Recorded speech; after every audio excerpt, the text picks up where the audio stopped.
सबसे पहले हम आटा लगा करके तैयार करेंगे। तो यहाँ पर मेजरिंग कप को माप कर सारे माप मैं आपको बताऊंगी, जिससे एकदम परफेक्ट रेसिपी बन करके तैयार होगी। तो माप के लिए या तो आप मेजरिंग कप सेट कर लें या फिर कोई कटोरी या गिलास सेट कर लें।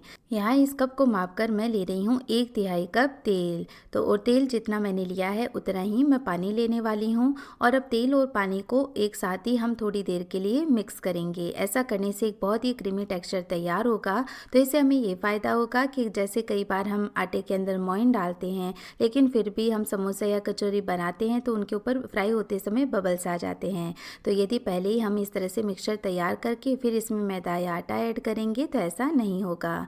तो मिक्स करने के बाद मैंने इसमें 2 कप डाला है मैदा। आप चाहें तो गेहूं का आटा ले सकते हैं मैदे की जगह। और अब इसमें फ्लेवर के लिए आधी छोटी चम्मच अजवाइन को ऐसे मसलते हुए डालेंगे। साथ ही इसमें डालेंगे नमक। तो 1 छोटी चम्मच या फिर स्वाद के अनुसार नमक डालकर बढ़िया से सारी चीज़ों को मिक्स कर लें।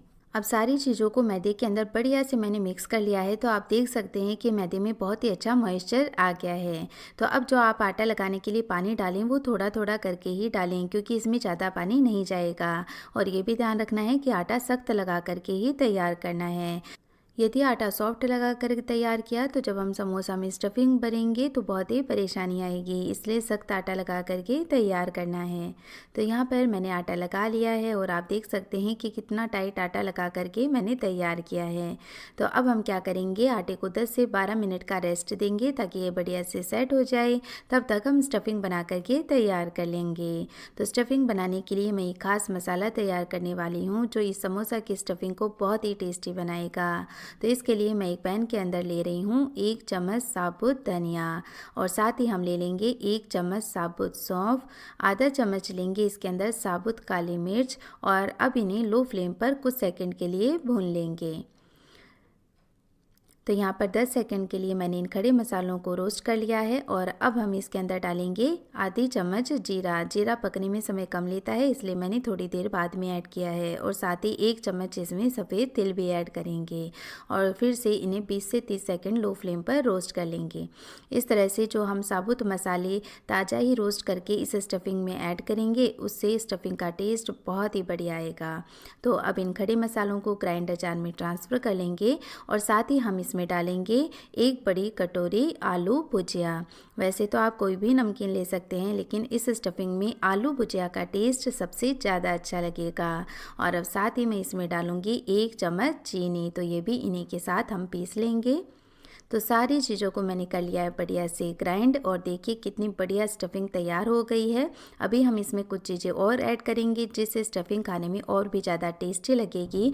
और अभी आपको ये एकदम ड्राई दिखाई दे रही है, लेकिन इतनी ड्राई स्टफिंग हम समोसे में इजीली नहीं भर पाएंगे। तो इसके लिए हमें इसमें थोड़ा मॉइस्चर भी लाना होगा। तो सबसे पहले तो इस स्टफिंग को बोल में ट्रांसफ़र करके इसमें डालेंगे 1 चम्मच लाल मिर्च का पाउडर, आधा चम्मच चाट मसाला, स्वाद के अनुसार नमक ऐड करेंगे। नमकीन में भी नमक रहता है तो उसी के अकॉर्डिंग नमक ऐड करें। इसमें कुछ काजू मैंने काट कर मिला लिए हैं, बहुत ही अच्छे लगेंगे, आप ज़रूर से ऐड करना।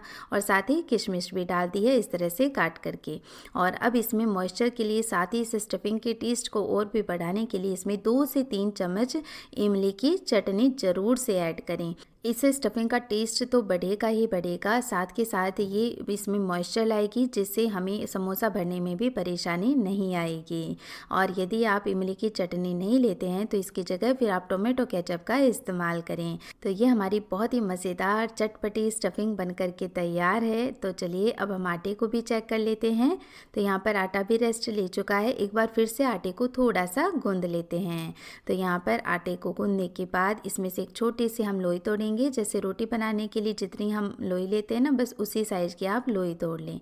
अब आटा क्योंकि हमने टाइट लगा करके तैयार किया है तो ना ही इसे बेलने के लिए हमें मैदे का इस्तेमाल करना पड़ेगा और ना ही इसके ऊपर तेल लगाने की ज़रूरत पड़ेगी। बहुत ही आराम से आप इसे बेल पाएंगे। और इसे गोल बिल्कुल नहीं बेलना है, आप इसे इस तरह लंबाई में बेलें, इससे समोसा बहुत ही परफेक्ट बनेगा, यानी बहुत ही अच्छी शेप उसकी आएगी। और अब इनसे हम 2 समोसा तैयार कर सकते हैं। तो एक हिस्से को उठाएंगे, इसके किनारे पर पानी लगा देंगे और इस तरह से इसे एक दूसरे के ऊपर चिपका देंगे। देंगे तो बहुत ही आसानी से ये चिपक जाएगा। और इस तरह से जब आप अच्छे से स्टफिंग भरकर इसे चिपका देंगे ना तो स्टफिंग भी तेल में बिल्कुल भी बाहर नहीं निकलेगी। अब देखिए इसमें हम स्टफिंग डाल लेते हैं। अब क्योंकि ये मिनी समोसा है तो बहुत ज़्यादा स्टफिंग इसमें नहीं जाएगी, तो 1 बड़ी चम्मच स्टफिंग मैंने अच्छे से इसमें भर दी है। और अब इसके किनारों पर हम पानी लगाएंगे और जो हिस्सा आपको इस तरह से लंबा दिखाई दे रहा है ना उसमें इस तरह से एक सलवट डाल दें तो ये आपस में ऐसे चिपक जाएगा। और फिर इस हिस्से को आगे की ओर ले जाते हुए पहले वाले हिस्से के चिपका दें तो इस तरह से बहुत ही आसानी से हमारा सुंदर समोसा बन कर के तैयार हो जाएगा। ये देखिए, और फिर आप इसे खड़ा कर दें इस तरह से, क्योंकि आपने देखा होगा कि हलवाई एक साथ ही सारे समोसे बनाकर रख देते हैं और वो ऐसे खड़े रहते हैं। तो जब आप इस तरह से बेल करके फिर इसमें स्टफिंग भरेंगे तो समोसा भी आराम से इस तरह से खड़ा रह सकता है। और अब दूसरा समोसा भी मैंने इसी तरह से भर करके तैयार कर लिया है। और यदि आप समोसा नहीं बनाना चाहते हैं तो आप इसी स्टफिंग से कचौरी बना करके तैयार कर सकते हैं। तो टेस्ट तो बस सेम ही आना है, बस शेप का फ़र्क रहता है। और ये लीजिए फ्रेंड्स, सारे समोसे मैंने इसी तरह से भर करके तैयार कर लिए हैं।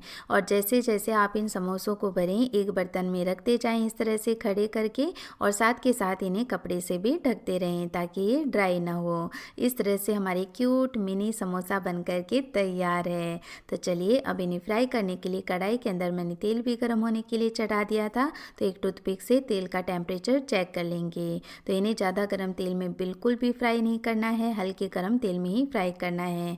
तो टूथपिक में भी आप देख सकते हैं कि बहुत ही हल्के बबल्स आ रहे हैं। तो बस ये टेम्परेचर एकदम परफेक्ट है समोसों को फ्राई करने के लिए। तो सारे समोसा मैं एक साथ ही फ्राई कर रही हूँ।